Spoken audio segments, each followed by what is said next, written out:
वन्दितु सर्वसिद्धे ध्रुवमचलमनोभमं गदिं पते वोचामि समयपाहुड मीणमोसुद केवली भणिदम् नमः समयसाराय स्वानुभूत्या चकासते चित्स्वभावाय भावाय सर्वभावान्तरच्छिदे अनन्तधर्मणस्तत्त्वं पश्यन्ति प्रत्यगात्मनः अनेकान्तमयी मूर्तिर्नित्यमेव प्रकाशिता।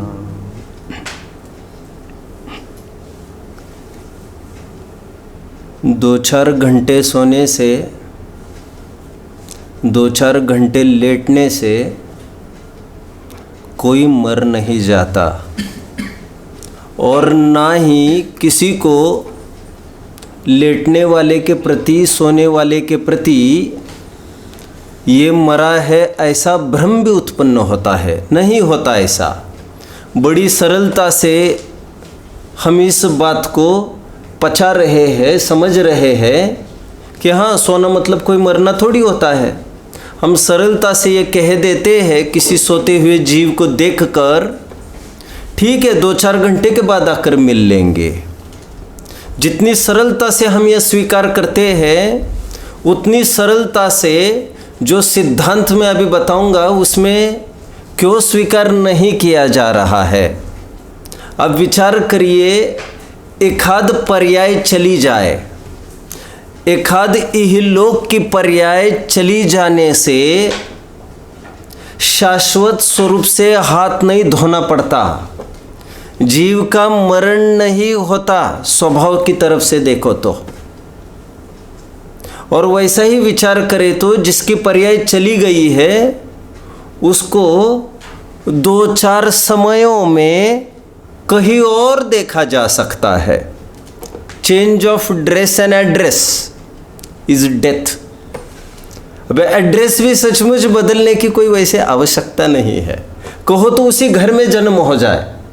मतलब हम ये कहें यहाँ की एक पर्याय चली गई और नई पर्याय जीव ने 1 किलोमीटर पर अर्जित की है, तो हम ये कह रहे हैं दिन में 10 किलोमीटर तो वैसे आदमी घूम सकता है, तो 1 किलोमीटर वहाँ पर चला गया, हालांकि हमेशा के लिए गया है अभी लेकिन उसकी सत्ता है, इसमें क्या शक है। यह सब इतनी बात सरल होने पर भी, वस्तु का स्वरूप होने पर भी मरण के नाम पर इतना हंगामा करने की कोई आवश्यकता नहीं है। कौन कहता है कि मौत आई तो मैं मर जाऊंगा? बोलिए, मैं तो दरिया हूँ मैं तो समुद्र में उतर जाऊंगा। ये तो वस्तु को देखने का एक दृष्टिकोण है। एक वस्तु के permanency with change and change with permanency, ये हर एक वस्तु की खासियत है। लय धर्मा, पर्याय लय धर्मा, परंतु द्रव्य शाश्वत धर्म है। अगेन पर्याय का धर्म ही लय स्वरूपी है और स्वभाव का, त्रिकाल स्वरूप का, द्रव्य का स्वरूप ही, स्वभाव ही अविनाशी है। कुछ भी करके पर्याय को रोका नहीं जा सकता और कुछ भी करके ध्रुव स्वभाव को, द्रव्य स्वभाव को हिलाया डिगाया नहीं जा सकता किसी भी प्रकार। उपाय बहुत सरल है। उपयोग बस पर्याय से हटाकर द्रव्य की तरफ लाने की बात है, क्योंकि पर्याय के स्वभाव को रोका नहीं जा सकता। सरलता से हम समझ सकते हैं इस बात को। बंदर पीछा कर रहा हो किसी आदमी का, आदमी डर गया। आदमी को क्या करना चाहिए? आदमी को क्या करना चाहिए जब बंदर पीछा कर रहा है, यह भी पता है अभी वो काट लेगा उसको क्या करना चाहिए? ये समझना चाहिए बंदर मेरा पीछा क्यों कर रहा है। सिंपल वस्तु स्वरूप समझे, जीने की कला मैं बता रहा हूँ। जीने की कला के अलावा और कुछ नहीं बताया जाता। खरेखर विचार किया जाए तो दार्शनिकों ने तो यहाँ तक कहा है, जीवन जीने की कला कहने का प्रयास जैनेतर भाई भी करते हैं, लेकिन मरने की कला कहने का सफल प्रयास ये जैन शासन में ही बताया गया है, समाधि मरण आदि का। बंदर पीछा कर रहा हो, क्या करना चाहिए? तो ये पता करे कि बंदर पीछा क्यों कर रहा है। वो तुम्हें देखकर थोड़ी पीछा कर रहा है, हाथ में जो तुम्हारी पोटली है केले की उसको देखकर। यह समय पर सचेत होकर हमें समझते आना चाहिए। तुम उसको भी नहीं छोड़ोगे और दौड़ते भी रहोगे, और ये भी साथ साथ चाहते रहोगे। तीसरी बात, छोड़ भी नहीं रहे हो, दौड़ भी रहे हो, और साथ साथ तीसरी बात ये भी चाहते हो कि ये काटे नहीं, तो ये बातें संभव नहीं हुआ करती। तो वो पोटली को छोड़ना एक शरण है, क्योंकि उसे चाहिए केले। हम उसको छोड़ दे तो उसका आहार उसको मिल जाएगा। हमें सुरक्षित रहने का और कोई उपाय नहीं है, फिर बंदर को कुछ करना नहीं है। एक बंदर को उदाहरण के स्थान पर रखा है, मरण का उदाहरण ले लीजिए। मरण जब आकर दबोचता है एक पर्याय को, तो सुधीजन को क्या करना चाहिए? सुधीजन को चाहिए, वो पीछा किसका कर रहा है? वो पीछा किसका कर रहा है? मरण पर्याय का। जो जन्म सकता है उसी का तो पीछा कर रहा है प्रत्येक समय में। तो सुधीजन को चाहिए, ज्ञानियों को चाहिए, जिनको दुखी नहीं होना है, उनको ये चाहिए पर्याय का आलम्बन छोड़े और शाश्वत स्वरूप का आलम्बन ले। द्रव्य रूप करी सर्वथिर, पर जय थिर है कौन? द्रव्य दृष्टि आपाल को कुछ नहीं करना है, वहां पर तो पोटली छोड़नी पड़ेगी। यहां पर तो उपयोग बदलना है भी बहुत क्लिष्ट भाषा है। खरेखर अपनत्व स्थापित करना है हमें अनादि निधन वस्तु स्वरूप में। सोता है जैसे कोई डूबती कश्ती के तख्ते पर। यदि जिंदगी कुछ है, यदि दुनिया कुछ है, तो बस इसी की हकीकत है। इसीलिए हमें यह चाहिए कि जाती हुई पर्याय का आश्रय न ले। प्रमत्त अप्रमत्त तो यहाँ पर एक बहाना दिखाया है, व्रत अविरत, सम्यक तो मिथ्या। तो इसीलिए यहाँ पर हमारे यहाँ तक कहा गया है, मैंने एक दिन कहा भी था कि जो मोक्ष की भी कामना करता है उसको मोक्ष की प्राप्ति नहीं होती। इत्युक्त्वात् हितान्वेषी कांक्षा क्वापि न योजेत। इसीलिए हितैषियों को ये चाहिए वे किसी भी प्रकार की कांक्षा नहीं करे। क्या कहा है? मोक्ष मदि गच्छति, क्या लिखा है? जो मोक्ष की चाह नहीं करता उसी को मोक्ष की, पहली लाइन में अभी भूल रहा हो। यह अकलंग स्वामी का बहुत प्रसिद्ध एक छंद है। एक बोल कल हमने एक लाइन देखी ऊपर की, जिसको लेकर आज हमको दो बोल देखने हैं। कल पूरे 1 घंटे में यह समझाने का प्रयास किया गया कि हरिद्वार में खड़ा हुआ व्यक्ति समग्र नदी को यदि देखना चाहता है तो हरिद्वार को गौन करना पड़ेगा। हरिद्वार में जो दिख रही है तो वो नदी ही, लेकिन हरिद्वार जितनी ही नदी नहीं है। जो भी पर्याय हम देख रहे हैं एक समय की, असमान जाति द्रव्य पर्याय हो अथवा गुणस्थान रूप अर्थ पर्याय जिसकी आज बात चल रही है, कोई भी पर्याय हो, उस पर्याय में खड़े रहकर, अर्थ पर्याय में खड़े रहकर हम समग्र नदी मतलब हम समग्र आत्मद्रव्य को देख सकते हैं हर एक पर्याय में। लेकिन उसके लिए वर्तमान पर्याय को गौण करना पड़ेगा, क्योंकि एक समय में या तो पर्याय में अहम होगा या तो त्रिकाली में अहम होगा। एक समय में दोनों में अहम संभव नहीं होता। इसलिए मैं आंख बंद करने की जो बात कर रहा था वो एक देश उदाहरण मात्र थी, और हर एक पर्याय में त्रिकाली का भोग हो सकता है। परमार्थ से तो पर्याय का ही भोग होता है कहते हैं, और पर्याय में त्रिकाली का आश्रय हुआ करता है। इस न्याय से मैं ये कह रहा हूँ कि त्रिकाली का भोग खरेखर पर्याय ही का भोग होता है, और पर्याय में त्रिकाली का अहम हुआ है, और उस अहम का ही भोग, अहम का ही सुख भोगने को मिलता है। कल ये बताया गया था कि आत्मा प्रमत्त तो होता है, लेकिन आत्मा उतना ही नहीं है, और उतना ही जो अनुभव करेगा उसके सरकने में, हिलने आने जाने में वो जीवन मरण का अनुभव करेगा। कल गाथा पढ़ी थी, आज फिर से इस गाथा को पढ़ते हैं, और आज नए सिरे से 2 बोल याद कराऊंगा, हम उसकी तरफ बढ़ेंगे।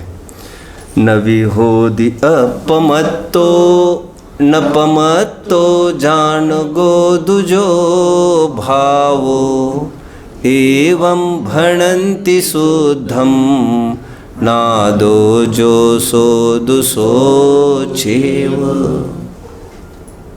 पहली लाइन का कल अर्थ हुआ, आज टीकाकार का मंतव्य पढ़ेंगे। लगभग आधी टीका आज पूरी करेंगे। आज प्रमत्त अप्रमत्त नहीं कहने के 2 हेतु बताए जाएंगे। जीव, मैं, आप, हम, तुम, हर एक जन द्रव्य स्वभाव से विचारे तो वो शुद्धात्मा कैसा है, न प्रमत्त होता है न अप्रमत्त होता है। 2 हेतु दिए जा रहे। हेतु 1 मैं बहुत ही सिंपल मेरी भाषा में आपको बता रहा हूँ, क्योंकि मेरा उद्देश्य याद कराना है। मैं बहुत सारे वर्ड्स कहूँगा तो शायद याद नहीं हो आपको सरसरी नज़र से सभी गाथाओं की विषय वस्तु याद हो।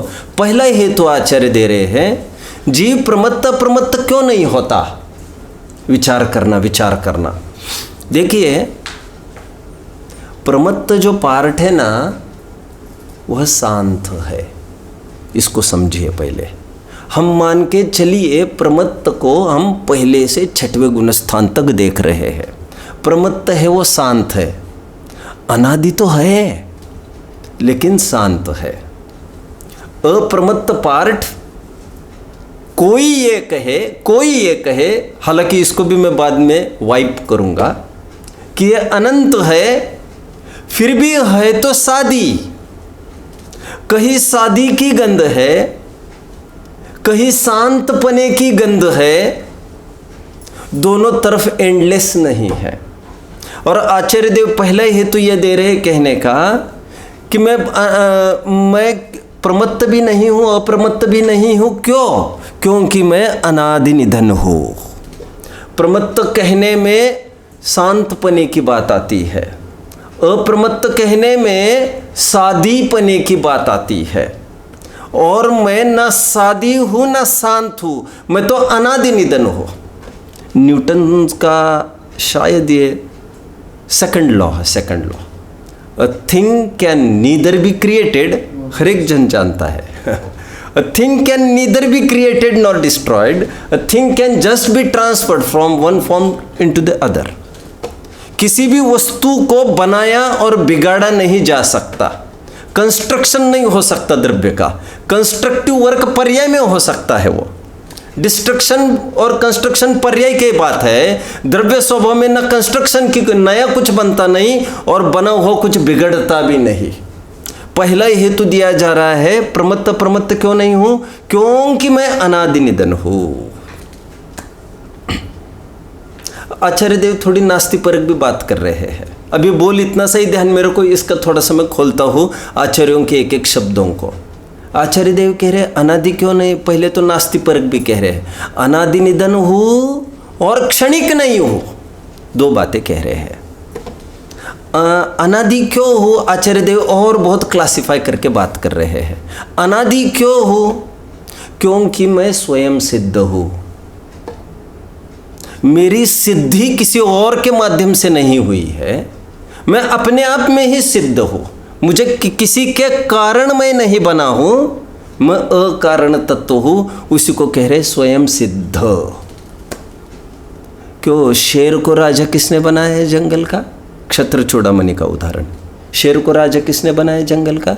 कोई इलेक्शन हुआ होगा ना कभी, कि साहब चलो अभी 5 साल आपने भोग लिया है, अभी और कोई दूसरा सब हमको भी, और वहाँ पर कोई मेजॉरिटी आ जाए, कोई ऐसे थोड़ी ना हो सकता है। वहाँ कोई इलेक्शन नहीं हुआ है, राज्य पद स्वयं अपने बहादुरी से लिया है। मृगेंद्रस्य मृगेंद्रत्वम वितीर्ण केन कानने, क्या कह रहे आचार्य देव, किसी ने वितीर्ण थोड़ी किया है उसको राज्य पद।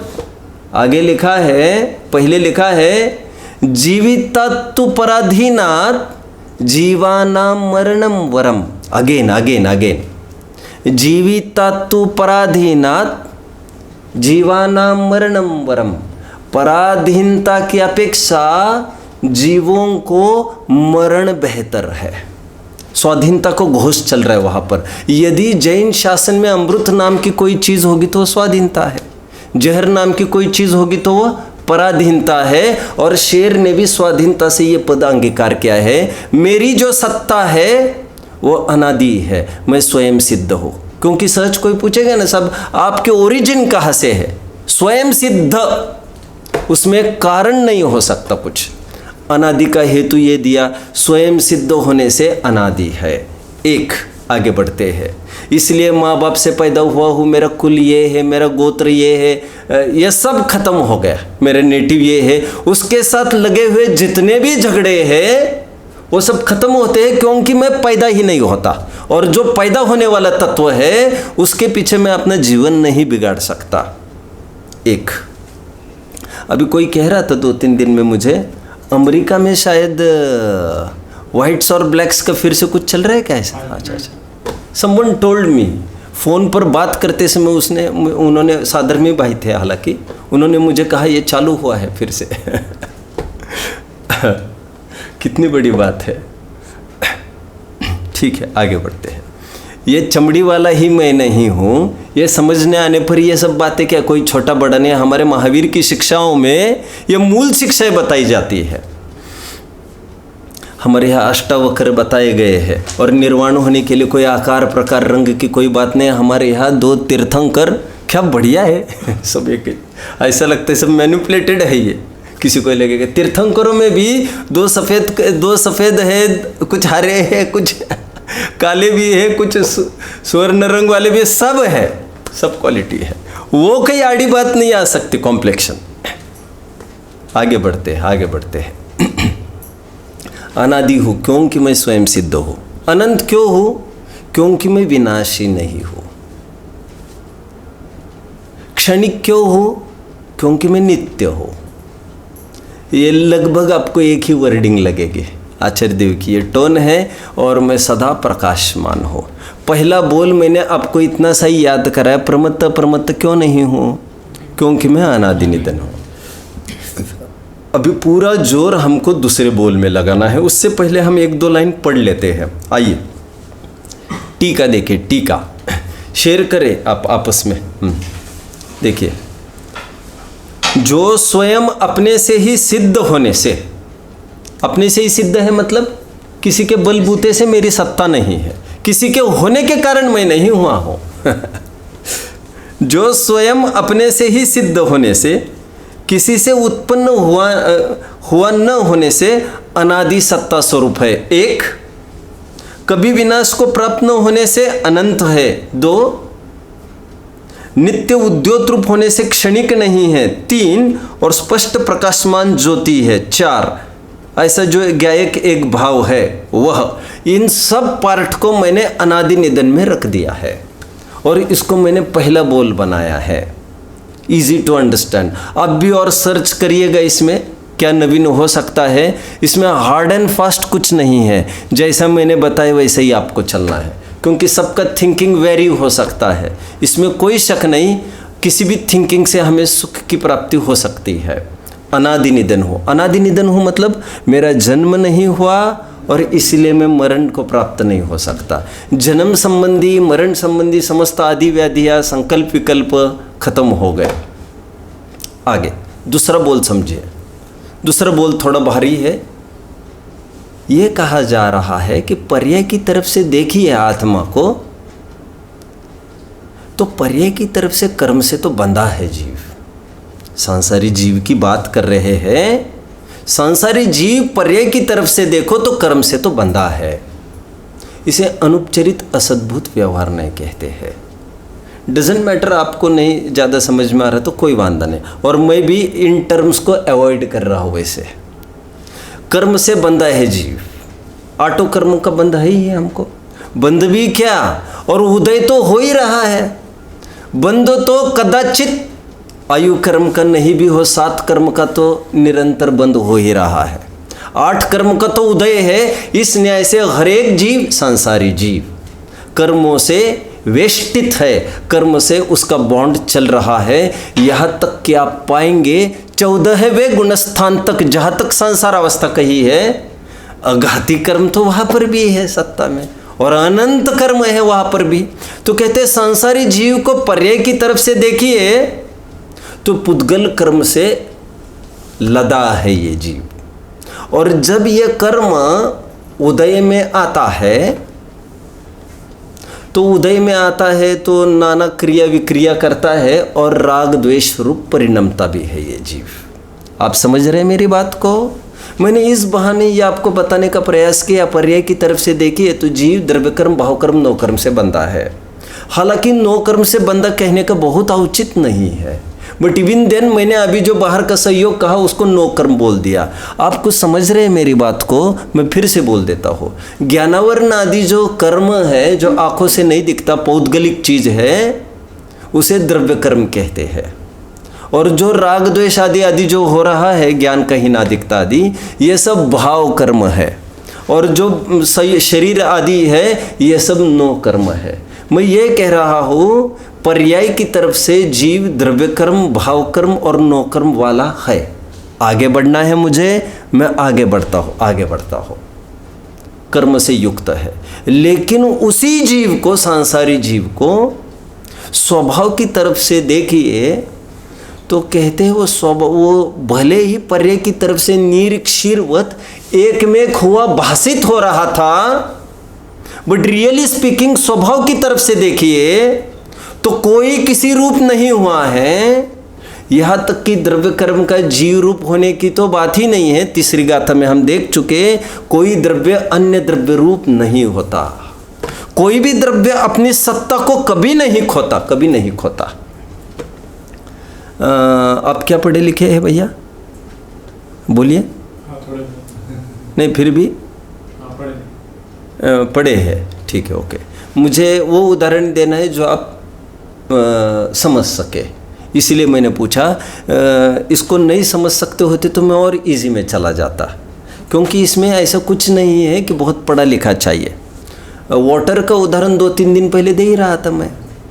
हाइड्रोजन और ऑक्सीजन ये वाटर है, 1000 साल बाद भी उसका इलेक्ट्रोलिसिस करे, एक प्रोसेस करे इलेक्ट्रोलिसिस का, फिर भी उसमें से वे ही 2 कंपोनेंट्स मिलेंगे, ऑक्सीजन और हाइड्रोजन, कभी भी एनी टाइम। क्या गजब है, 2 गैस मिल गए और एक विजातीय स्टेट हो गई, एकदम लिक्विड। एकदम विजातीय स्टेट। पुद्गल और जीव जुड़ गए, एकदम विजातीय स्टेट है ये। देखो अकेला पुद्गल खा नहीं सकता, घूम फिर नहीं सकता, और जीव तो ये सब कुछ बिल्कुल ही नहीं कर सकता, क्योंकि जीव तो स्पर्श ही नहीं कर सकते किसी भी चीज को। अकेला जीव नहीं कर सकता, अकेला पुद्गल नहीं कर सकता। ये दोनों का ऐसा एक कनेक्शन होने पर, विशिष्ट कनेक्शन होने पर ही ये होता है, और इसीलिए भ्रांति बड़ी होती है जीव को, और भ्रांति का निवारण ही तो कराया जा रहा है। एनीवे, मुझे ये कहना है, इतने मिले जुले हैं ऐसा भाषित होने पर भी, क्या हाइड्रोजन और ऑक्सीजन, वो एक हम कह रहे हैं कितने, किसी को भी पूछो ये कितनी चीजें हैं, पानी को दिखाकर कितनी चीजें हैं, तो यही कहेगा ये तो एक कटोरा और एक पानी है, और क्या है। बहुत अकल लगाओ तो और लगाओ तो ये पानी मतलब ये 2 चीजें हैं, और हम ज़्यादा नहीं कुछ बोल रहे हैं। हाइड्रोजन के 2 आइटम है, आदि ये बातें नहीं कर रहे हैं। यहाँ पर 2 चीज़ें उसी प्रकार कह रहे हैं। यदि इसको तकनीक से देखो, स्वभाव से देखो, द्रव्य दृष्टि से देखो, पर्याय दृष्टि से नहीं, तो भले ये एक में भाषित हो रहे थे, लेकिन फिर भी जीव को अलग देखा जा सकता है। जीव कर्मों से बंधा है ऐसा बोले ना, जीव बंधा है बोले ना, ऐसा तो नहीं बोल रहे ना अभी कि ये सब कर्म है। इसका जीव और कर्म ऐसा बोल रहे, मतलब दोनों की सत्ता अभी भी है, अभी भी है, दो अलग अलग है। समझ में आया?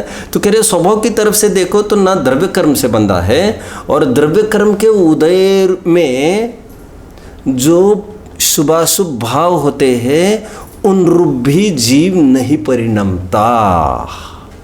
इसलिए जीव द्रव्य कर्म, भाव कर्म, नो कर्म रूप नहीं परिणमता, उन रूप नहीं होता स्वभाव की तरफ से। एंड देयरफॉर, ये क्यों बता रहा हूं मैं बात भैया, ये दूसरा हेतु बता रहा हूं जी मैं। प्रमत्त अप्रमत्त नहीं होने का दूसरा हेतु दे रहे हैं, महत्वपूर्ण महत्वपूर्ण है। थोड़ा स्वाध्याय होता तो और मजा आती, आपको आनंद आता, क्योंकि इसको लेकर बहुत सारी बातें चलती है। मैं उस पर भी अभी फोकस करूंगा, थोड़ा कठिन पार्ट में भी मैं अभी बढ़ूंगा। पुण्य पाप रूप नहीं होता द्रव्य स्वभाव से देखो तो, इसीलिए ये ना प्रमत्त होता है ना अप्रमत्त होता है। एक लाइन बोलिए भैया, दूसरा बोल इतना सही याद रखना है आपको। दूसरा बोल, हेतु पुण्य पाप रूप नहीं होता, इसलिए प्रमत्त अप्रमत्त रूप नहीं है। इतना सा ही बोल दिया मैंने। चाहो तो अपने काम कर सकते हैं, अपन इसको पढ़ लेते हैं पहले, फिर जो मुझे समझाना हो मैं बाद में समझाऊंगा, ठीक है? जिनवानी के बिना आपको समझ में आना मुश्किल है भैया। हाँ, अच्छा, लेना नहीं है, ओके। देखिए वह संसार की अवस्था में गेटिंग क्योंकि मुक्त अवस्था में तो पर्याय रूप से देखो तब भी मुक्त दिखेगा, स्वरूप से देखो तब भी मुक्त दिखेगा। वह संसार की अवस्था में अनादि बंध पर्याय की निरूपणा से, अपेक्षा से, क्षीर नीर की भांति कर्म पुद्गलों के साथ एक रूप होने पर भी द्रव्य के स्वभाव की अपेक्षा से देखा जाए तो दुरंत कषाय चक्र के उदय की, कषाय समूह के अपार उदयों की, कषाय समूह का उदय मतलब क्या समझना चाहिए? अर्थ तो कुछ भी ले सकते, मैं सरल अर्थ बता रहा हूं। 148 प्रकृतियों में 25 प्रकृतियां है चारित्र मोहनीय की। कितनी? अनंतानुबंधी क्रोधमान मायलोभ, अप्रत्यक्षनवरण क्रोधमान मायलोभ आदि, प्रत्यक्षनवरण भी और ऐसे संज्वलन भी, ये 16 हो गई, और 9 कषाय की 9, 25 प्रकृतियों के उदय की बात कर रहे हैं ये अभी। इसको कोई तरकीब से यदि भाव कर्म रूप अर्थ करे तब भी नॉट रॉन्ग, बट ये ज़्यादा ठीक लगता है जो मैं कर रहा हूँ। फिर से अगेन मैं रिपीट करता हूँ। क्रोध टर्म को आप समझिए। किसको? क्रोध, एंगर। व्हाट इज क्रोध? तो जैन दर्शन में खास तौर पर समय सार पढ़ते समय आपको इसका ध्यान होना चाहिए। क्रोध का 3 अर्थ हुआ करते हैं। हमको प्रचलित कितने अर्थ है क्रोध के? कषाय, जो भट्टी अंदर में जली, जो द्विपायन को जला ले गई, जिसने वो द्वारकों को जलाई, ये नहीं, जिसने अपनी द्वारकों को जलाया, वो कषाय, उसको क्रोध कहते हैं। एक वो क्रोध भाव कर्म जो जीव का विकारी परिणाम है, जिसको मैं टॉक्सिक इमोशंस कह रहा था परसों। एक क्रोध, ये एंगर। एक दूसरा शरीर की एक्टिविटी, आंखें बड़ी होना, लाल होना आदि आदि जो निशानियां हैं, उसको भी क्रोध कहते हैं। यह 9 कर्म। और 3 लोक में तो उसी का तो उपचार चलता है बहुत, क्योंकि अपना भाव कर्म का तो हमें ही वेदन होगा। बाहर की एक्टिविटी को देखकर तो दुनिया नापेगी, इनको क्रोध हुआ है। और एक तीसरा क्रोध बताया है जो कि हमें विजिबल नहीं है तो पुद्गल, जिसके उदय में ये क्रोध उत्पन्न हुआ है। बाहर कोई वस्तु होना जरूरी नहीं है उसके लिए। वैसा कर्म का उदय आया और स्वयं आत्मा का आलम्बन नहीं हो तो अज्ञानता से यह क्रोध पैदा कर लेता है। तो उस कर्म का उदय, उसको भी कहते क्रोध। कितने क्रोध हो गए? 3। अभी ऐसा लगाओ तो अब 3 × 4 कर सकेंगे आप क्रोध। अनंत अनुबंधी, प्रत्यक्षन और संज्वलन में ज़्यादा नहीं अभी उलझ रहा हूँ। कोई ये कहे 12 प्रकार के क्रोध है तब भी कोई बात नहीं है उसमें। यहाँ पर ये कहा जा रहा है, देखिए अगेन द्रव्य के स्वभाव की अपेक्षा देखा जाए तो दुरंत कषाय चक्र के उदय की। दुरंत का अर्थ होता है अनिवार्य। कषाय चक्र के उदय की, कषाय समूह के अपार उदयों की विचित्रता के वश से, विचित्रता मतलब विविधता के वश से प्रवर्तमान जो पुण्य पाप को, इसलिए मैंने अभी द्रव्य कर्म किया था क्योंकि अभी मुझे भाव कर्म करना है। क्या कह रहे हैं? प्रवर्तमान जो पुण्य पाप को उत्पन्न करने वाले समस्त अनेक रूप, पुण्य पाप को उत्पन्न करने वाले इतने को गौन करके पढ़ते हैं हम, जरा आपको ठीक लगेगा। विचित्रता के वश से प्रवर्तमान अनेक रूप शुभाशुभ भाव उनके स्वभाव रूप परिणमित नहीं होता। गेटिंग? ये पुण्य पाप के बंध के कारण ही, ये तो एक्स्ट्रा बात इन्होंने लिख दी, उससे कंफ्यूजन थोड़ा हो सकता है, मैंने लाइन को एकदम छोटा बना दिया। क्या कहा आप समझ रहे हैं? छोटी सी बात क्या आ गई कंक्लूजन में कि द्रव्य स्वभाव से देखो तो जीव शुभाशुभ भाव रूप नहीं होता स्वभाव की तरफ से। आप समझ रहे भैया? क्या बहुत आश्चर्य भी लग रहा होगा आपको। जीव क्रोध रूप नहीं होता, अभी तो बोल रहे थे क्रोध रूप होता है, अभी कह रहे हैं स्वभाव की तरफ से देखो तो क्रोध रूप नहीं होता। पर्याय की तरफ से शुभाशुभ भाव रूप होता है, लेकिन स्वभाव की तरफ से देखो तो शुभाशुभ भाव वो द्रव्य नहीं होता। गेटिंग? बुखार शरीर में आने पर भी शरीर के नेचर में बुखार नहीं घुसता कभी भी। नेचर में यदि बुखार घुसता, बना रहता, तो उसको तो एक तो कभी विकृति नहीं कहते और उसको अभाव करने का विचार तक नहीं आता। हमको अभाव करने का विचार तब आता है जब वो नेचर नहीं हो। Finding a bit difficult? I am trying again. किसी ने आकर ये कहा पीछे से, सर कुछ लगा है पीछे शर्ट पर, काला धब्बा था एक।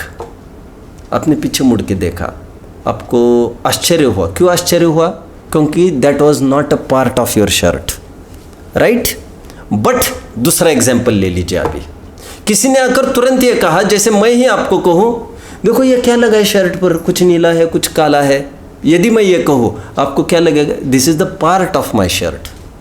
ये कोई विकार नहीं है, ये नेचर है। विकार वो होता है जो ऊपर से आकर लगता है, बहुत अच्छी भाषा में, जिसको हटाया भी जा सकता है। जो ना ऊपर से आकर लगा है, जिसको ना हटाने की गुंजाइश है, वो विकार नहीं हो सकता कभी भी। आप समझ रहे हैं? और क्रोध मान माया लोभ, इनको हटाया जा सकता है, इसलिए ये विकार है जीव के। जीव का त्रिकाल भाव नहीं है, त्रिकाल भाव नहीं है। गेटिंग? आत्मा उसके बिना भी रहता है, रह सकता है कहो और रहता है कहो।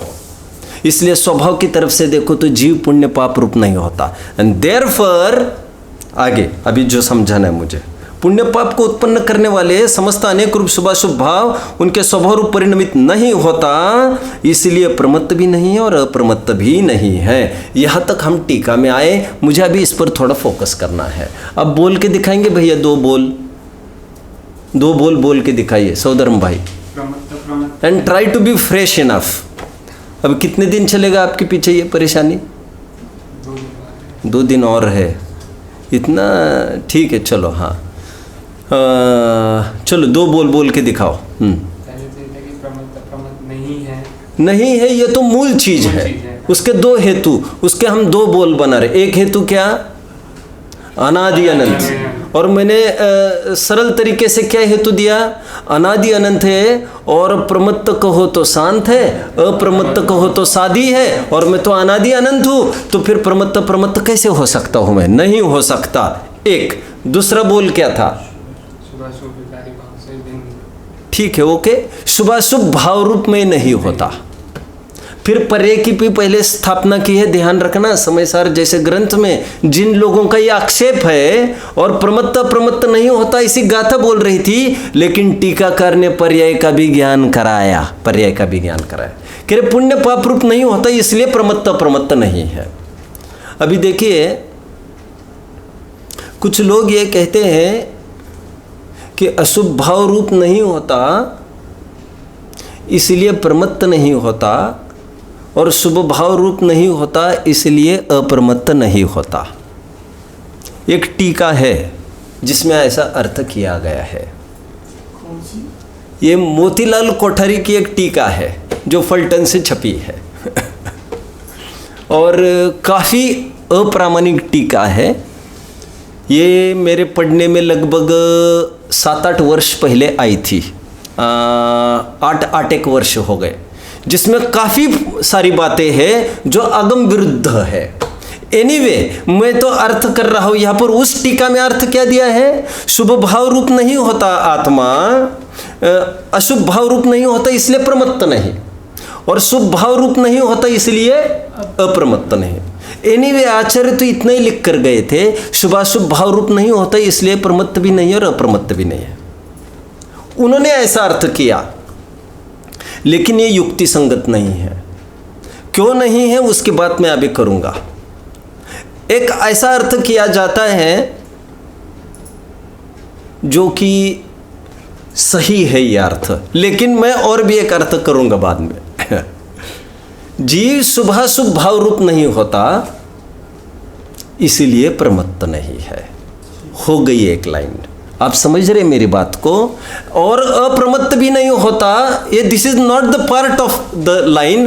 वो हेतु पुण्य पाप रूप नहीं होता इसलिए अप्रमत्त नहीं है। वो अप्रमत्त के साथ उसका कनेक्शन नहीं है। I think you are getting. आप समझ रहे भैया? थोड़ा थोड़ा ट्राई टू। वैसे जिनवानी तो है ही अपने पास, मैं थोड़ा और समझाता हूँ। देखिए,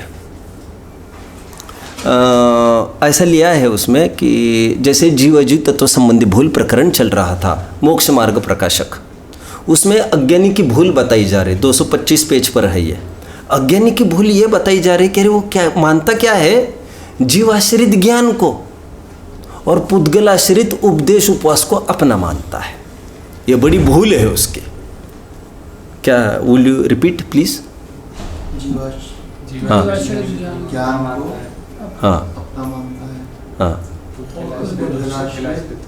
जो जीवाश्रित ज्ञान आदि को तथा पुद्गलाश्रित उपवास उपदेश को अपना मानता है, ये उसकी भूल है। तो बहुत जने पूछते साहब ये भूल बता रही है, इसमें क्या अटपटी बात लग रही है? जीवाश्रित ज्ञान को अपना मानना भूल थोड़ी है बाबा, वो भूल नहीं है। वो कह रहे हैं वो ज्ञान के साथ साथ उतना तो मानता ही है, खरेखर वो भी नहीं मान रहे हैं। उसके साथ वो ये भी मानता है, जानता भी मैं ही हूँ, और उपदेश आदि भी मैं ही करता हूँ, और उपवास आदि भी मैं ही करता हूँ। मतलब मैं जीव भी हूँ, मैं शरीर भी हूँ, मैं दोनों का काम करता हूँ। ये जीव अजीव तत्व संबंधी भूल, इनका दोनों का अलग अलग पने का ज्ञान नहीं है उसको। वो दोनों का कार्य एक का ही मानता है, एक ही कारण से होना मानता है, ये उसकी भूल है। खरेखर जो उतना पार्ट है, लोग पंक्ति ठीक से नहीं पढ़ते और इसलिए भ्रमित होते हैं। उनको ये पढ़ना चाहिए। जो भूल है वो ज्ञान आत्माश्रित ज्ञान में वो भूल नहीं, उसके साथ जो आगे लिखा है भूल वो है। आप पकड़ रहे मेरी बात को? लाइन को कैसे पढ़ना वो मैं आपको बता रहा हूँ। यहाँ पर यह पढ़ना चाहिए, शुभाशुभ भाव रूप नहीं होता इसलिए प्रमत्त नहीं हो, एक, और प्रमत्त नहीं हो इसलिए मैं अप्रमत्त भी नहीं हूँ, क्योंकि जिसका प्रमत्त होना बनेगा उसी का अप्रमत्त होना बनेगा। जो नीचे गिरा है उसी का उठना बनेगा, जो गिरा ही नहीं है उसका उठना कैसे बनेगा? कोई ये आम उदाहरण है, आप लोगों के इस उदाहरण से ही काम बनेगा। कोई ये पूछे क्यों भाई जेल से कब छूट के आए?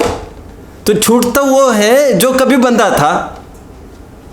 ठीक उसी प्रकार यहां समझना, जो कभी प्रमत्त हुआ था अप्रमत्त वही हो। मैं कभी प्रमत्त ही नहीं हुआ तो मैं अप्रमत्त होने का क्या काम मेरे? ये अभी इसमें थोड़ी टेक्निकल बात में डाल रहा हूं। व्हाट इज अप्रमत्त? Let's try to understand really. सातवें गुणस्थान को मैं अप्रमत्त संयत बोला था। जयसेन स्वामी की दृष्टि में सातवें गुणस्थान से 14वें गुणस्थान तक को अप्रमत्त बोला जा रहा था। अप्रमत्त क्या है समझिए। रियली प्रमत्त हुआ तो अप्रमत्त ये चारित्र गुण का विकारी परिणमन ही है। ये थोड़ी विशेष बात समझिए। ऐसा नहीं है कि प्रमत्त मतलब शुभाशुभ भाव है और अप्रमत्त मतलब शुद्ध भाव है, ऐसा नहीं है। ऐसा लगता है हमको फीलिंग में, क्योंकि कल मैं अप्रमत्त का अर्थ क्या कह रहा था? जो शुद्धोपयोग है वो अप्रमत्त है, लेकिन अप्रमत्त और अप्रमत्त गुणस्थान दो शब्द में अंतर है। अप्रमत्तपना है तो शुद्ध पर्याय, बट अप्रमत्त गुणस्थान जिसे कहते हैं वो शुद्ध नहीं है मेरे भाई, वो अशुद्ध ही है, क्योंकि वो जो अशुद्धता है ना सात्विक गुणस्थान में बैठी हुई, वो तो 14वें स्थान पर जाके खत्म होगी। प्लीज अगेन, वो 14वें स्थान पे जाके खत्म होगी ना, जो अशुद्धता है। राइट राइट, बराबर। तो उसको अप्रमत्त कहा जा रहा है। अगेन मेरा कहने का ये तात्पर्य है, थोड़ा मैं आपको अवसर दे रहा हूँ 2 मिनट। सात्विक गुणस्थान में जो स्थिरता हुई ना आत्मा को, बढ़ती हुई स्थिरता है, ऑफ कोर्स कल मैंने तो कहा था यहाँ पर प्रचुर शुद्धोपयोग है। जो शुद्ध भाव हुआ ना 3 कषाय चौकड़ी के अनुदय रूप, तो वो है अप्रमत्तपना उनका। बट अप्रमत्त गुणस्थान क्या है? उस शुद्धता के साथ साथ जितनी अशुद्धता है ना, कितनी अशुद्धता है? संज्वलन कषाय चौकड़ी के मंद उदय जनित जितनी अशुद्धता है उसको कहेंगे अप्रमत्त गुणस्थान, क्योंकि मेरे भाई गुणस्थान ही अशुद्ध है।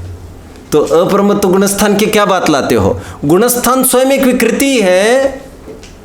14वें गुणस्थान को गुणस्थान इसलिए कहा क्योंकि जितनी इम्प्यूरिटी है 14वें में, उस इम्प्यूरिटी को गुणस्थान कहा। यदि प्यूरिटी गुणस्थान होती, बात को पूरी करिए, तो सिद्धों को गुणस्थानातीत कहने का क्या तात्पर्य? उनको तो और एक 15वां गुणस्थान बनता कुछ अच्छा। लेकिन हाँ फाइनल, लेकिन बढ़ती हुई शुद्ध, अगेन गुणस्थान को भी समझा रहा हूं। जिन्होंने 20-25 घंटे सुने होंगे, नहीं समझे होंगे, वो अभी समझने का अवसर है। बढ़ती हुई शुद्धता का नाम गुणस्थान नहीं है, कम होती हुई अशुद्धता। राइट। शाबाश। आप जितना बोले हैं यकीन मानना, आप ये बहुत स्वाध्याय भी नहीं बोल सकते, और मैं बहुत कह सकता हूँ अच्छे जो स्पीकर्स भी है ये भी इस बात को नहीं पकड़ पाते। आपका अच्छा एंट्री है, यू कैन डू वेल। गुणस्थान स्वयं एक अशुद्धता है। अब रियली क्या होता है? गुणस्थान को बताते समय शुद्धता प्लस अशुद्धता प्लस शरीर की क्रिया ऐसा बताया जाता है, क्योंकि उनके पास कोई ऑप्शन ही नहीं होता। क्योंकि अशुद्धता को दिखाने के लिए ऐसे अशुद्धता थोड़ी समझ में आती है शुद्धता के बिना। बचा हुआ पार्ट तो वैसे ही पकड़ में आता है। जैसे चौथा गुणस्थान कहना है तो यह कहना पड़ेगा कि यहाँ पर अनंतानुबंधी गई, इतना परसेंट गया, इतनी शुद्धता हुई, और बची हुई इतना उदय है तो इतनी अभी अशुद्धता है, और बाहर में शरीर की ऐसे एक्टिविटी होगी। फिर 5वां गुणस्थान होगा तो और प्यूरिटी होगी, इम्प्यूरिटी थोड़ी कम होगी, और शरीर के ऐसे क्रिया होगी। स्थान के अपने पैरामीटर बनाए, सब पैरामीटर है। अगर इतने वो ओके हो गए तो आप इस गुणस्थान में, अगर ये वाले और कम हो, राइट। लेकिन ये जो पैरामीटर है ये इनर आउट पैरामीटर है। व्याप्ति अंदर से बाहर की ओर है, बाहर से अंदर की ओर नहीं है। कोई क्रिया खींचतान में कोई बाहर की क्रिया आगे की कर जाए, जैसे आगे की तो और क्या करेगा, बहुत हो मुनियावस्था के कर सकता है, लेकिन बाहर की क्रिया होने से वैसी विशुद्धि नहीं होगी। आगे बढ़ता हूँ मैं। गुणस्थान को मैंने अभी थोड़ा सा समझाया। मैंने यहाँ पर यह कहने का, क्योंकि जयचंद जी खुलकर यह कहेंगे कल, प्रमत्त तो पर द्रव्य के, पर पुद्गल के संयोग से उत्पन्न हुआ संयोगी भाव तो है ही, लेकिन अप्रमत्तपना भी, अप्रमत्त गुणस्थान भी पर द्रव्य के संयोग से उत्पन्न हुआ अशुद्ध पर्याय ही है। भावार्थ को पढ़ना चाहिए। अप्रमत्त कोई शुद्धता का पार्ट नहीं, वो भी अशुद्धता का। इसीलिए ना मैं प्रमत्त हूं ना मैं अप्रमत्त हूं। यहाँ पर गुणस्थान की अपेक्षा बात, हाँ बराबर, राइट, गुणस्थान की अपेक्षा बात हुई। क्योंकि मैं अभी ये कह रहा था, अप्रमत्त और अप्रमत्त गुणस्थान में थोड़ा अंतर पड़ेगा। मैं डेप्थ में भी बताने का प्रयास कर रहा हूँ। मैं इसीलिए भी बता रहा हूँ क्योंकि अप्रमत्त का अर्थ मैंने कल बताया था, शुद्ध उपयोग होना। तो आपको एकदम स्ट्राइक हो गई, अशुद्धता कहाँ से बोल रहे हैं आजकल, तो ऐसा बोल रहे थे। कुशलेषु अनादरः प्रमाद, साफ परिभाषा आचार्यों की। क्या? घर से बाहर निकले, गए, बीच में थोड़ा माहौल को थोड़ा हल्का करता हो। सोलापुर में एक केस हुआ था जिसका मैं जिक्र करता हूँ। so many years before, जब वहाँ पर कर्फ्यू लगा तो कर्फ्यू में ऑर्डर ये आया कि कोई घर से बाहर नहीं निकलेगा। मुझे ज़्यादा रूल्स रेगुलेशंस पता नहीं है, मैं मेरा अपना काम निकल रहा हूँ। कोई वकील बाहर आया और वो बहुत ज़रूरी काम के लिए आया है और वो कुछ कहना चाह रहा है।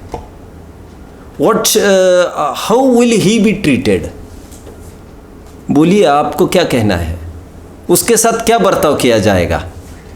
वार्निंग 1, सब मेरी बात तो सुनो। 2, साहब मैं तो 3 शूट। वो कोई भी आए, तुम घर से बाहर निकले, यू विल बी शॉट। दूसरा कोई ऑप्शन नहीं है। यहाँ पर मैंने कल ये कहा था, कुशलेशु अनादर प्रमाद, कुशल कार्य का, आत्मा में अपने घर में रहने का अनादर किया वही प्रमाद है। 6वें गुण स्थान में है, भले ही ग्रंथ लिख रहे हैं आप, और इसके विपरीत आप शुद्धोपयोग में चले गए तो वो तो अप्रमत्त दशा हो गई। अप्रमत्त वो दशा होने पर भी अप्रमत्त गुणस्थान, वो साथ में रहने वाली अशुद्धि को बोला जा रहा है। आई रिपीटेड, मुझे आगे बढ़ना है। जीव प्रमत्त नहीं है और इसीलिए अप्रमत्त भी नहीं है।